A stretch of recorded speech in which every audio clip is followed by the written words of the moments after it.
Olá pessoal, Janaína Queradia, Talking Loco, episódio número 4, parte número 2. Nós estamos aqui com a Kátia Marcos Gomes e uma temática super interessante. Se você ainda não assistiu a parte número 1, acompanhe, já está disponível para você, mas agora nós vamos explorar a Kátia um pouquinho mais no tocante a algo assim primordial.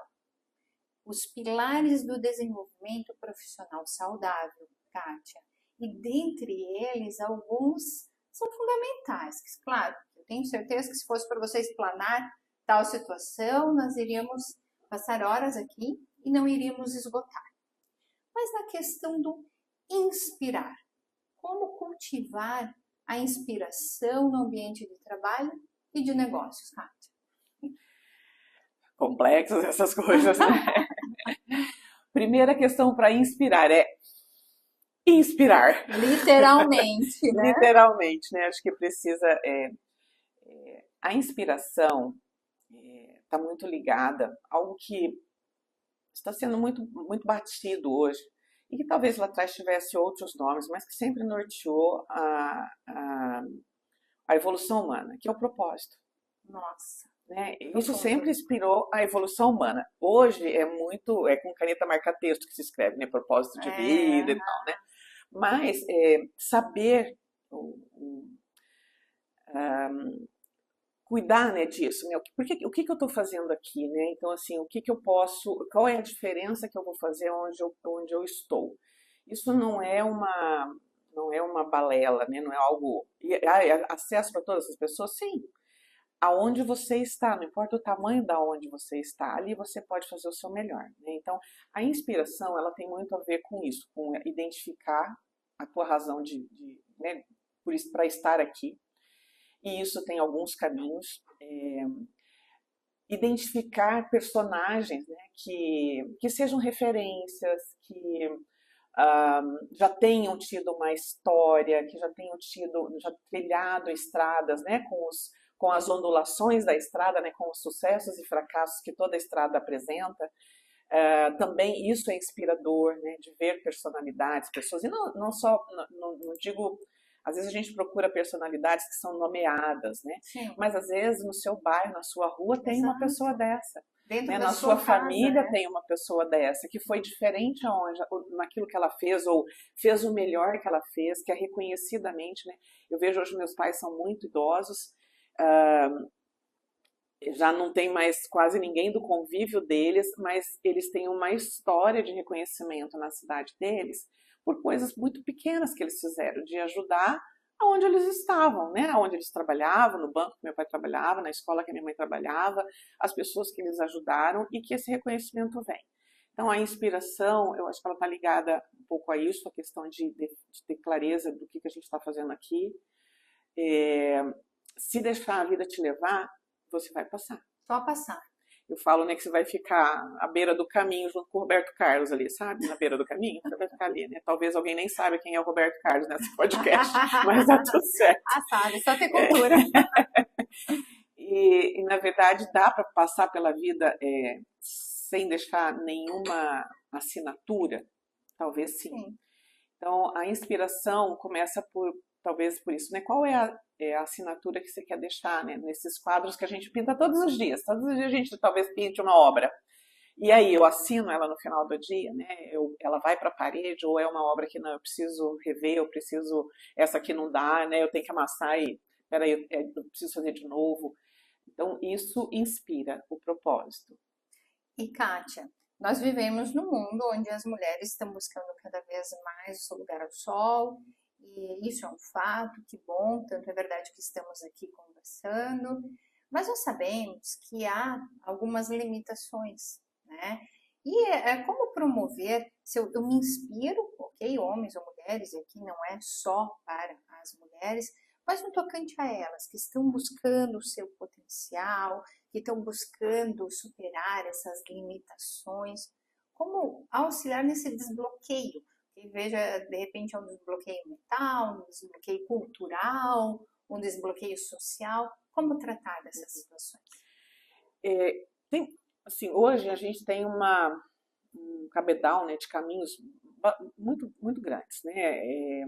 A questão da saúde mental, a questão da segurança psicológica, isso está vindo muito forte, né?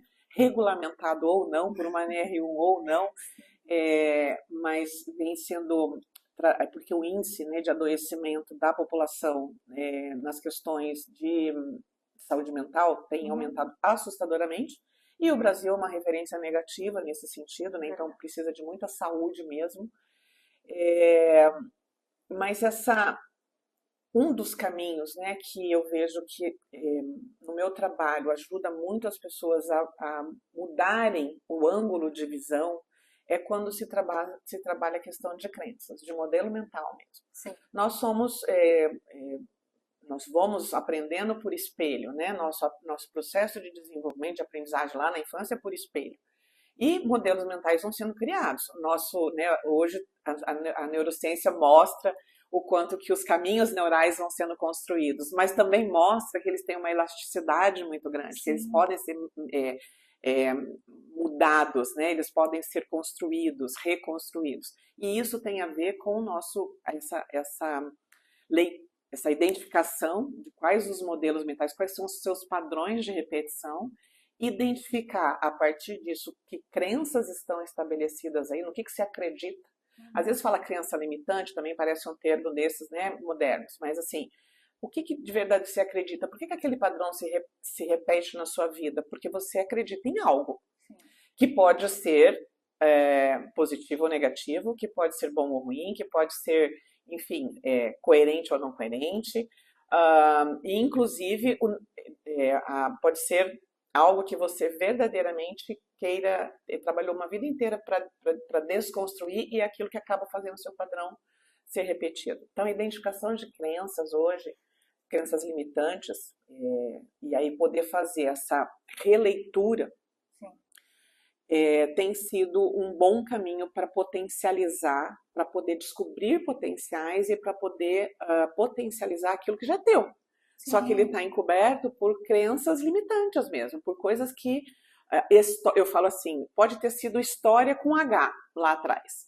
Hoje talvez sejam histórias com E, que você não precisa mais. E não é jogar fora, não é de agora em diante vai ser diferente, não. Ela anda aqui ao meu lado, só que eu a reconheço. Eu sei do que ela é capaz, o que ela já fez. E hoje sou eu que estou à frente dela e não ela me controlando, né? Então acho que quando se fala muito hoje em ressignificar, eu costumo trazer o termo atualizar, sabe? Acho que assim, precisa atualizar algumas coisas que foram muito, muito verdades ao longo da vida. Não vão passar a ser mentiras, elas continuam sendo verdades, mas elas precisam ser atualizadas nos dias de hoje, com a tua referência de hoje, com a tua experiência de hoje, com o teu conhecimento de hoje. Quando elas foram construídas, não era esse cenário. Hoje tem um outro cenário. Então, se eu trouxer essa crença para este cenário, como é que ela vai ser vista? Né? Então, isso eu atualizo. Então, eu consigo trazer potência na medida em que eu também vou reconhecendo e atualizando essas coisas, os padrões que me moveram ou que me movem, e escolho. Esse talvez seja, para mim, esse é o maior presente que o ser humano ganhou ao vir para o mundo, o livre-arbítrio. A escolha é algo que né, todo ser humano que está na sua capacidade, né, mental, enfim, de controle e tal, ele tem acesso, e eu posso escolher fazer diferente com toda essa história. Isso potencializa. Muito interessante, porque você coloca situações de autoanálise da pessoa no mundo, em movimento, uma velocidade incrível, com bombardeios de informações, tanto que a gente tem que aprender a selecionar, você buscar esse olhar para si. Não, espera, agora eu tenho que dar um tempo para mim, eu tenho que me identificar a minha razão de vida, como você bem colocou, identificar alguns personagens, ressignificar algumas situações para a minha vida, e eu acabo nessa questão de escolhas. E tudo isto tende a me fortalecer para eu construir essa base emocional, para essa base mental forte. E isso pode ter como resultado um sucesso profissional, esse fortalecimento? Sim, o desenho, né, que você vai fazendo, né, porque, claro, né, você, no ambiente profissional, você tem uma carreira para cuidar. Isso também é um ponto bem importante, a carreira né, do profissional. Sim. A função, o cargo, a posição, a cadeira é da empresa, é do mercado, exatamente. mas a carreira né, é da pessoa. E isso, hoje, né, dentro dos PDLs que eu conduzo, dentro dos processos de coaching ou de mentoria, o autoconhecimento é o carro-chefe. Então, eu costumo dizer, né, a gente tá ali na estrada, tem um trilho, tem um trem andando, muitos vagões, tem gente que tem muito vagão, né, tem uma dimensão imensa, com muitas coisas, com muitas experiências, com muitas atividades. Tem outros que têm menos, né? Enfim, cada um com o seu jeito, mas uma locomotiva forte é que vai fazer esse trem funcionar melhor, né? E a locomotiva é o autoconhecimento. É possível fazer isso sozinho? Sim, por que não? É óbvio que existem muitas maneiras hoje de você potencializar o seu processo de o carro-chefe é o autoconhecimento. Por onde se começa desenvolvimento? Por onde se começa uma elevação, por exemplo, no seu potencial de carreira, que é o nosso ambiente que a gente está falando aqui? Quando eu me conheço e sei dos meus pontos fortes e das minhas limitações. E vou trabalhar, e como é que eu chego a essa conclusão? Com autoconhecimento. Existem ferramentas que nos ajudam, tem muitas ferramentas de perfis no mercado hoje, tem os processos de coaching, de mentoria, tem a terapia, tem a espiritualidade, tem a meditação, tem inúmeras possibilidades de você olhar para si hoje. Ao identificar quem eu sou, né, as minhas potências e as minhas fragilidades, dar nome para isso, eu sei com o que eu estou lidando. E com isso eu consigo fazer, então, como eu escolho lidar com essa fragilidade ou com essa potência? Aonde eu quero chegar? Tem linhas, né, que trabalham valorizando muito os pontos fortes, entendendo que os pontos fracos vão diminuindo na medida em que você foca ponto forte, e outras linhas que trabalham em desenvolver as competências né, nesses pontos de fragilidade para que isso também te potencialize. Tem regra ou tem um caminho certo? Não, tem aquilo que faz sentido para o indivíduo, né? Então, também faz parte do profissional que conduz o processo de desenvolvimento, seja ele dentro das empresas, seja em mentoria, em coaching, fazer essa leitura de que é o indivíduo que é o dono das suas escolhas, não sou eu, né? É o meu cliente que é o dono das escolhas. O que eu trabalho, e aí ajuda a potencializar a carreira, é ele enxergar o que ele tem, né, o mapa que ele tem, para ele poder ter mais concretude, mais informações mais apropriadas para ele fazer boas escolhas, né? E ter potência também, né, para assumir a escolha que fez, porque toda vez que você escolhe o A, você abre mão do B. Então, esse é o conflito mais difícil que o ser humano vive. A gente quer tudo ao mesmo tempo, né? Mas, lei da física, né? Duas matérias não ocupam o mesmo espaço, né? Então, é por aí. E até porque, às vezes, o difícil é tomar a decisão. Será que agora ou não? Será que eu estou conseguindo me sentir forte para adotar essa postura? Uma mudança de posição, uma mudança de trabalho, uma mudança de cidade, enfim, tantas decisões que nós temos por aí, mas tem um leque de oportunidades, de formas de eu me auto-identificar. E de alguma forma, Kátia, todas as situações que você trouxe aqui para nós, elas acabam contribuindo para se transformar, mas uma transformação duradoura. Porque muitas vezes as pessoas iniciam academia, vou iniciar, faz alguns dias e já para. Um tratamento, um curso. Como se firmar a partir do momento que eu estou me identificando, que eu estou buscando as minhas escolhas efetivas. A primeira escolha é essa, né? O quanto eu quero essa transformação. Sim. Né? Porque isso vai implicar em você estar num outro patamar, abrir mão de algumas coisas, desenvolver algumas competências que talvez ali, né, um saber falar um não, né? Sim, é difícil, né? Uma comunicação assertiva. Hoje, a doença do mundo é a questão, né, você é uma comunicadora, você sabe disso, a questão da comunicação está no... Se você for fazer análise de causa e efeito, na maioria das vezes, quando você chega na causa raiz, ela está vinculada à comunicação. De todos os problemas, tá? Eu já tive, assim, né, uma cabedal de problemas imensos e, assim, você vai fazendo a questão de causa e efeito, causa raiz, alguma comunicação que não foi adequada, né?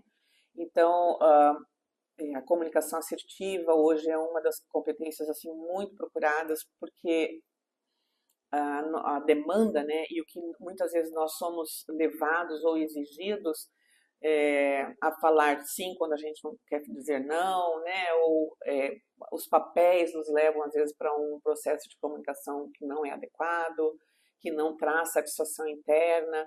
Tem gente que assim, tem uma insatisfação permanente e muitas vezes é porque não está íntegro, né? Então, o que eu penso, o que eu falo, o que eu sinto e o que eu faço, né? Isso está alinhado, isso é uma inteireza. Para mim, integridade, muito mais do que a honestidade, ou sei lá, é isso, né? É inteiro, né? Naquilo, o que eu penso verdadeiramente é o que eu falo. Daquilo que eu falo é aquilo que eu estou sentindo, e isso move o meu agir. Né? Esse alinhamento traz essa condição, né, vamos dizer assim, de que essa transformação seja algo natural, que seja algo bom, que seja algo que realmente me faz ser né, uma pessoa melhor, mais satisfeito comigo mesmo. É uma busca infinita, tá? Nesta vida a gente não vai chegar, estou pronto. Se estiver pronto, está pronto para não estar mais aqui também, né? Então a gente precisa, é uma busca com muitos recursos em nossas mãos hoje, mas o maior recurso é olhar para dentro e ver a capacidade que você tem. Então, a transformação, ela sempre será de dentro para fora. De fora para dentro vem estímulos, né? Então, muitos estímulos podem vir, né? Através de alguns profissionais, de algumas ferramentas, de podcasts, de, enfim, personagens, estímulo de leitura, a arte. Tem uma série de coisas que podem vir como estímulos de fora para dentro. Como ela toca lá dentro e o que eu vou trazer para isso, a transformação só vai acontecer de como eu vou lidar com isso e como é que eu vou expressar isso. Naquilo que eu penso, naquilo que eu falo, naquilo que eu sinto, naquilo que eu faço. Então, acho que esse, para mim, é o processo desse trabalho contínuo de vida, né? Muitas lições, muitas reflexões, isso é uma relevância aqui com a Kátia Marcos Gomes. Nós vamos tratar na terceira parte ainda sobre umas questões diferenciadas do crescimento, performance, mas vocês já perceberam quanto potencial, quanto conteúdo e quanta prática ela tem para compartilhar conosco. Então aguardem a próxima parte do nosso episódio especial com a Kátia. Até mais, pessoal!